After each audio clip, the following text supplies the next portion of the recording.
just over 2 weeks until their critical face-to-face showdown, it now seems former President Trump and Vice President Harris's campaign this morning have reached a brand new stalemate of sorts over exactly how the debate will go down. Trump going on a brand new social media tear, as Kamala Harris's team is now making the case for debate microphones to stay on the whole time. Lucky for us, we've got CNN's Elena Triin and Priscilla Alvarez, who have the new reporting on what each side is saying.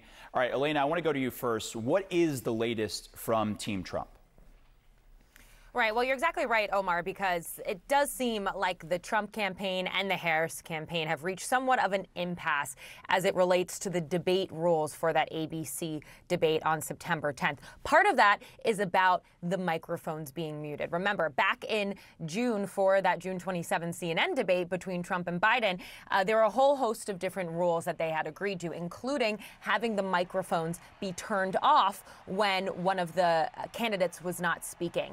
The Trump campaign, we're told, still wants that rule to be in place. However, the Harris campaign is now saying this is a new candidate. We are a different campaign, and we want the mics to be on for the extent of the debate. So there's some behind the scenes back and forth over this. I do want to read for you what we heard from Jason Miller. He's a senior Trump campaign advisor on all of this. He said, quote, "Enough with the games. We accepted the ABC debate under the exact same terms as the CNN debate. The Harris camp, after having already agreed to the CNN rules, asked for a seated debate with notes and opening statements." Of course, I'll have you have Priscilla fact check some of that. And then he added, "We said no changes to the agreed upon rules." Now, all of this also comes, I'd like to note, as the former president himself kind of posted on social media yesterday, throwing doubt into whether or not he may actually try to pull out of this debate. He wrote, quote, "Why would I do the debate against Kamala Harris on that network?" He said that as he continued to,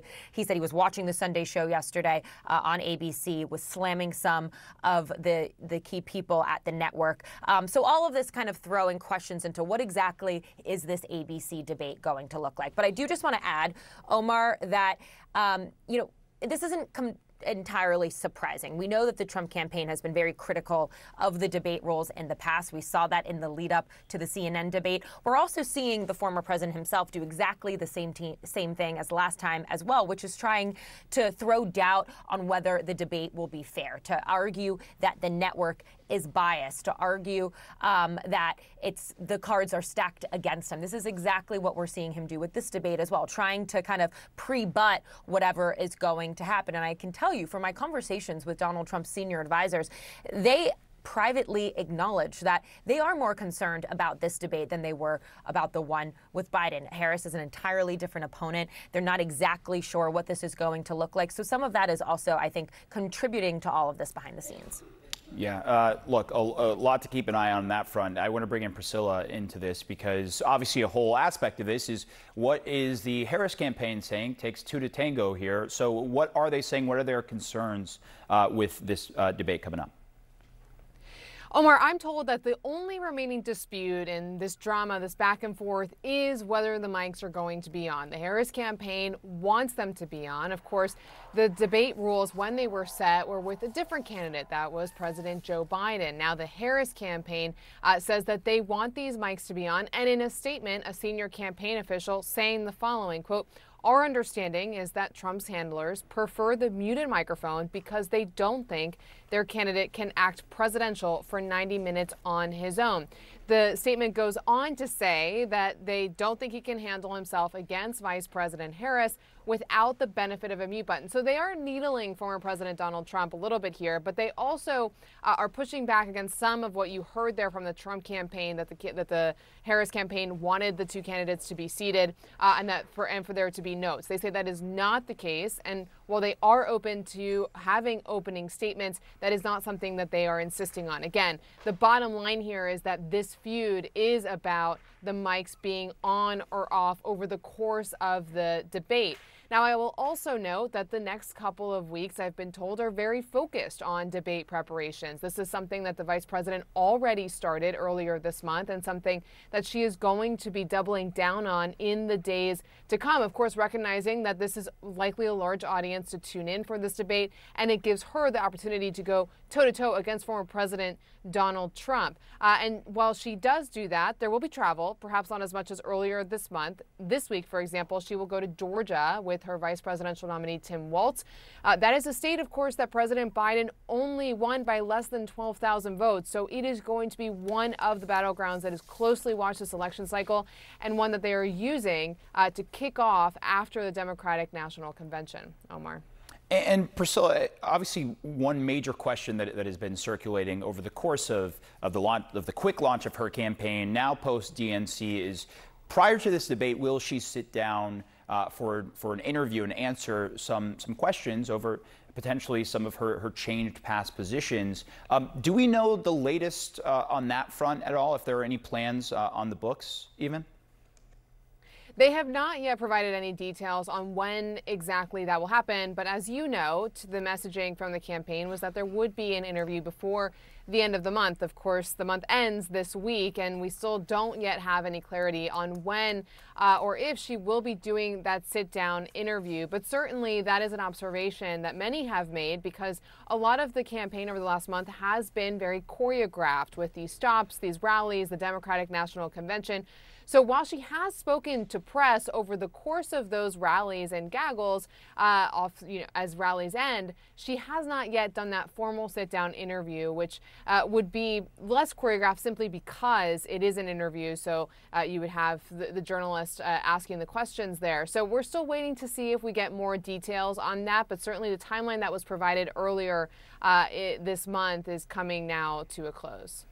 Yeah, a lot to keep an eye on, especially as both of these camps end up heating up their campaign blitz, I guess is fair to say. Priscilla Alvarez, Elaine Treen, thanks to you both. Donald Trump and Kamala Harris had both agreed to a debate on ABC News on September 10th. That's just 2 weeks away. But now Trump is giving an impression he may have changed his mind. In a post on Truth Social on Sunday, Trump attacked ABC News for a segment he didn't like and asked, quote, "Why would I do the debate against Kamala Harris on that network?"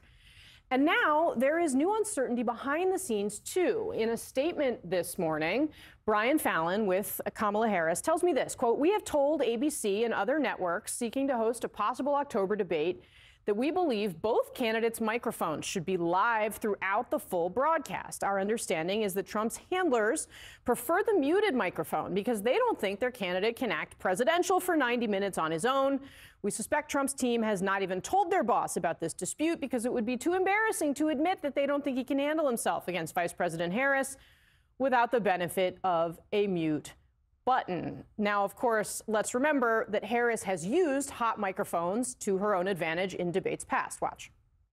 Susan, this is important. Susan, I want to add, Mr. Vice President, I'm speaking. I'm speaking.